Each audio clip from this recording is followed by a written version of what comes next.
Peace and love. This is your girl Aida Gile. I am tuning in from a house that I'm currently house sitting for and dog sitting for. And like, I would show y'all around and give you a tour, but unfortunately, the place is somewhat of a mess. Um, I've been having just the most eclectic, most empowering human experience, and in my revelations, in my process, I think I've allowed myself really to be drained. I've allowed myself to be dead, to die. Oh, it's an ego death. And in my form of ego death, in this iteration, I guess, because I feel like I've had several for sure, in this waking life, and when I've had it in this waking life, though, or at least in this one, it's like I'm having this experience where I'm eating dead foods, which I wasn't doing previously. By the boatload. I'm doing things that are like kind of in coherence with a timeline that's now dead. And there's a timeline breaking off. This is a spiritual channel. Your girl, Aida Gile, Oracle, Intuitive Healing Artist, is now here to, the dog jumped on me, I don't know if y'all caught that.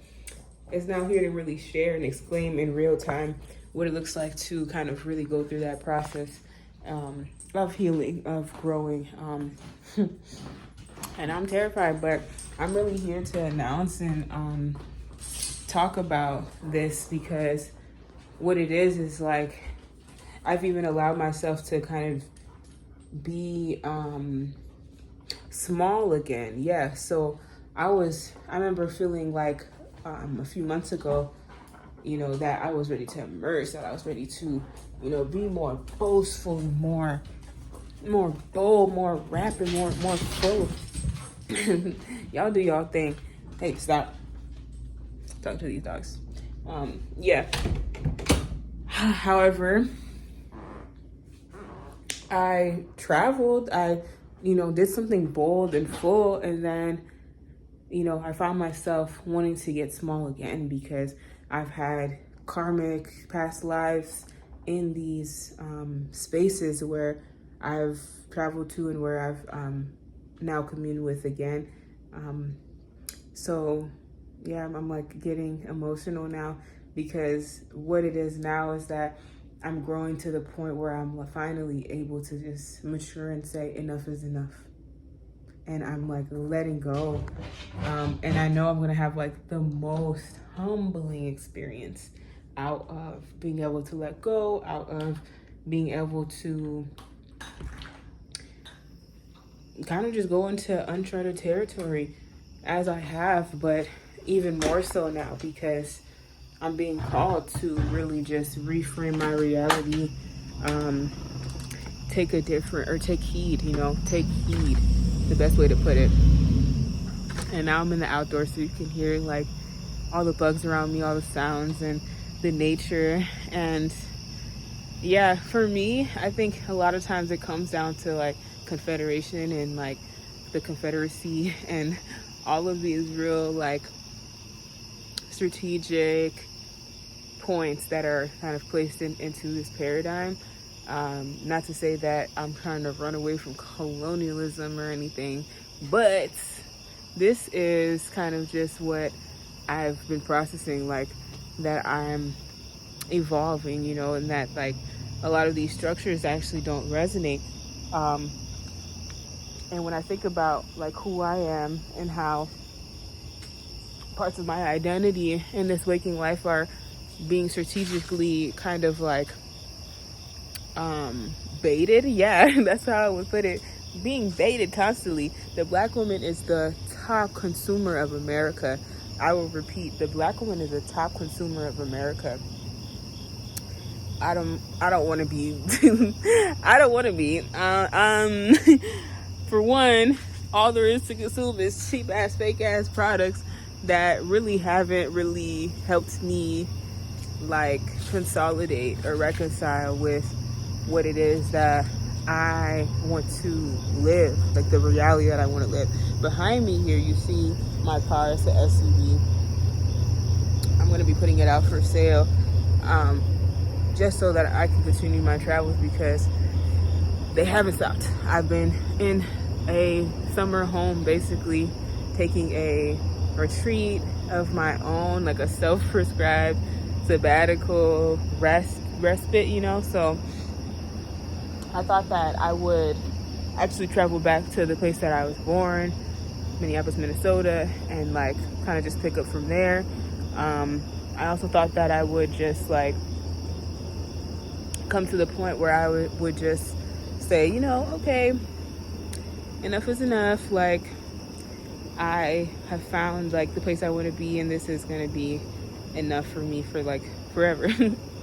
But that's not the case. And like, I feel like it's really like, I guess, in my favor to be in my autonomy. I think about love,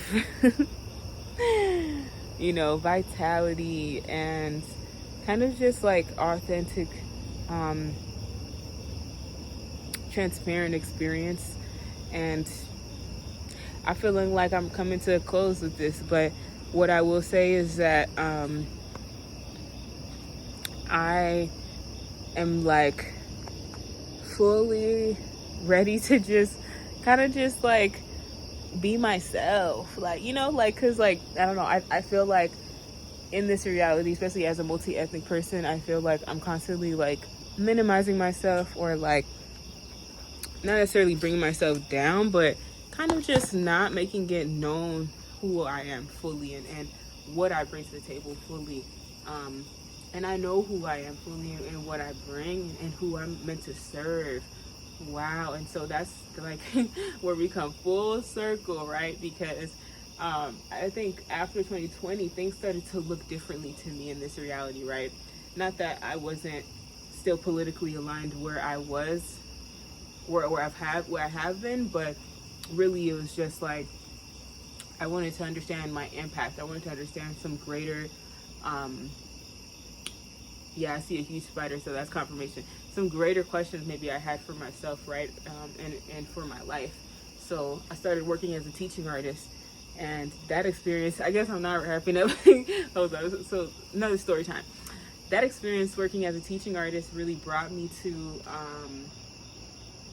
really saying to myself, like, oh, do I want to care for children? Yes. Do I love like what I teach? Absolutely. But like, do I feel confined in how I'm interacting with these kids? Yes. And is it weird? Absolutely. I felt like, there was this kind of like this overhead, like this, like, what do you call that? Like the Tom and Dick, if you will, kind of just watching us and like monitoring, like these monitoring spirits, you could say, where, whether that was the children's parents of wealth status, or just other structures, impacting the work from the outside. I think that all kind of like was imploding into my experience working with those kids, mainly because the resources that I could provide were limited to what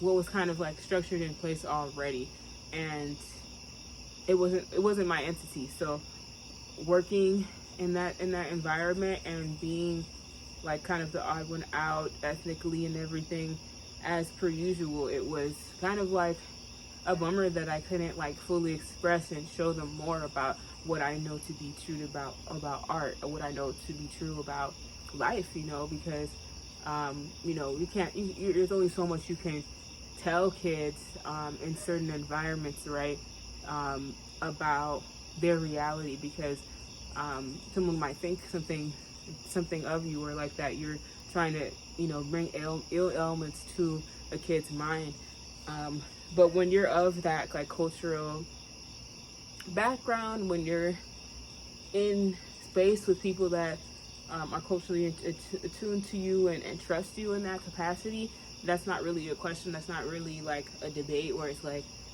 ooh, what is that person gonna say or what that person do? Maybe there's a little bit of that going on socially. However, it's like there's a certain level of trust. There's a certain level of like recognition of leadership. I feel like that I crave, especially at this time. And like, I just had to recognize like this past weekend, that like I have all of the wherewithal to make my own decisions, all the wherewithal to kind of just transition,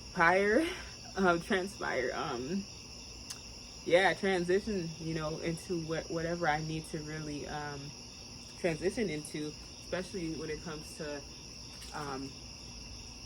location and career and aspirations. The bugs are starting to get me, but I'll close here for real this time, really, because I feel complete now.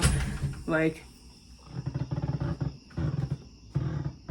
I think when it comes to indigenous communities especially, it's like, who's gonna come for us? Like, who's gonna support us and save us and our peoples? I don't want to like be all like patriarchal and all that, like save the kids or whatever, but like it's like a real question that I think I've had, and a question that I think is being supported by some of the events that are happening now.